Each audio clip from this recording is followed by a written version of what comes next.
Paramashivoham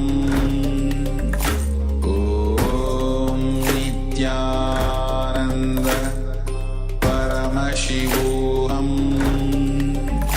Om Nithyananda Paramashivoham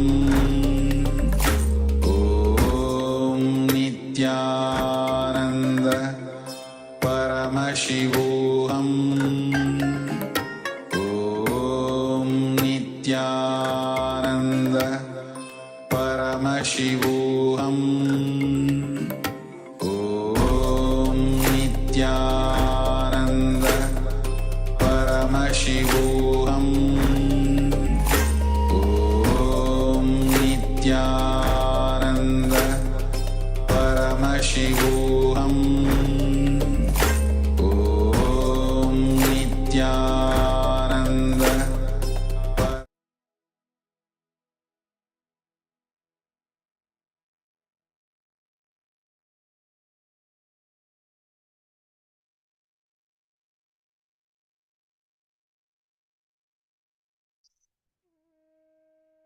Nithyanandam Paramasukadam Kevalam Jnanamurtim Dvandvatitam Gagana Sadusham Tattvamasyadirlakshyam Egam Nityam Vimalamachalam Sarvadi Sakshi Bhutam Bhavatitam Trigunarahitam Sadgurum Tam Namami.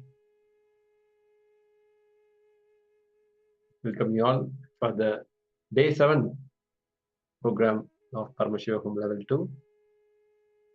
I hope everyone would have done the yoga, Pratama Vinyasakrama and Ditiya Vinyasakrama. Now, after this powerful yoga, we'll enter into the further sessions of today. Yes. After the intense yoga, now let us enter into the power manifestation. I request all the participants to quickly grab water, book, pen so that we can start the power manifestation. Today, whole theme will be awakening the God particle in you. The whole day we will be working on awakening the God particle in you. Yeah, please grab water, book, pen so that we can start the power manifestation. I see still few cameras are not switched on. Please switch on your camera.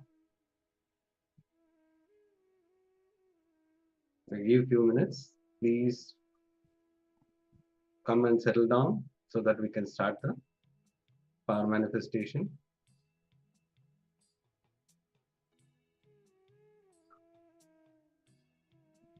Yes, before entering into the power manifestation, let's see the Shastra Pramana to manifest the powers of third eye. Kapalantarmano nisya tistim militalochanaha ramena manaso dhadya lakshayet lakshamuttamam. Yes, the translation goes, by fixing the mind on the inner space within the crown center and sitting stably without any movement, having the eyes closed in succession, by that stability of the mind and inner space, through the power of third eye, one directly sees the ultimate goal, Lakshya. By having the vision beyond the sight that reveals any object or place attaining the space of oneness with the source, Paramashiva. Now, let's enter into the power manifestation. Please blindfold yourself. If you don't have the blindfold, you can have a piece of cloth cover your eyes, because in this power manifestation, you need to have your eyes closed. Your two eyes will be physically closed. Nothing should be seen. Only you'll be seeing through the third eye. Yes. Now sit straight with your head, neck, and spine in a straight line. Intensely chant the Mahavakya. Om Nithyananda Paramashivoham Om Nithyananda Paramashivoham Om Nithyananda Paramashivoham. Yes, be in that oneness space. From that oneness space, request Swamiji, whatever is being projected, to show through the third eye as we enter into the Paramanifestation. Nithyananda Paramashivoham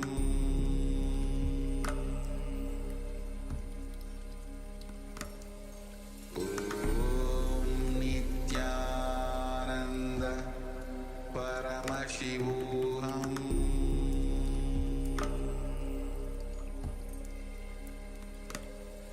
Om Nithyananda Paramashivoham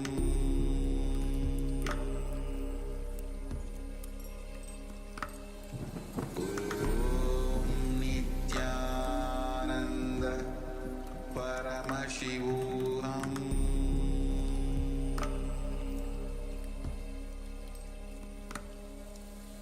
Om Nithyananda Paramashivoham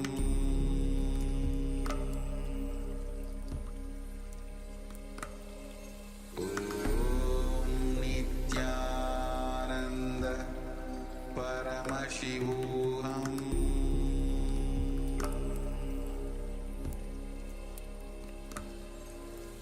Om Nithyananda Paramashivoham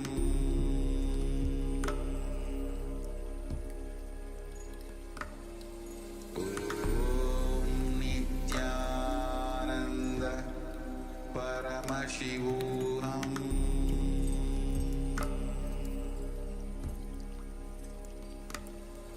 Om Nithyananda Paramashivoham Om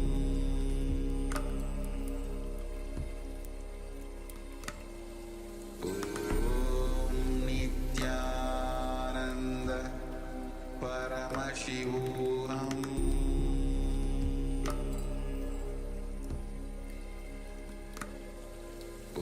Om Nithyananda Paramashivoham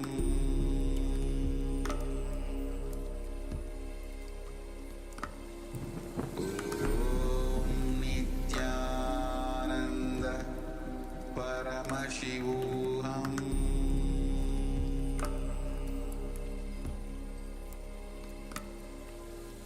Om Nithyananda Paramashivoham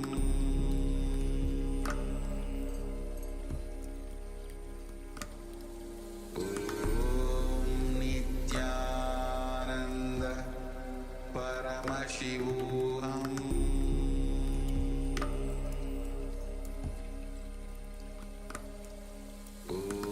Om Nithyananda Paramashivoham Om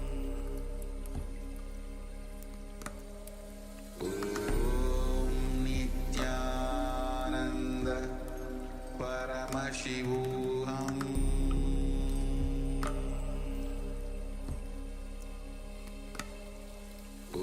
Om Nithyananda Paramashivoham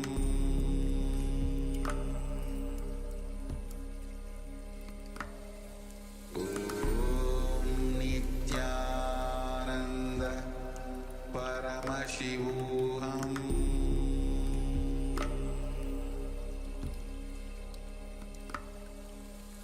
Om Nithyananda Paramashivoham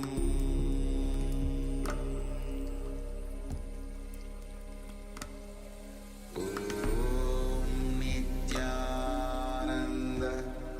Paramashivoham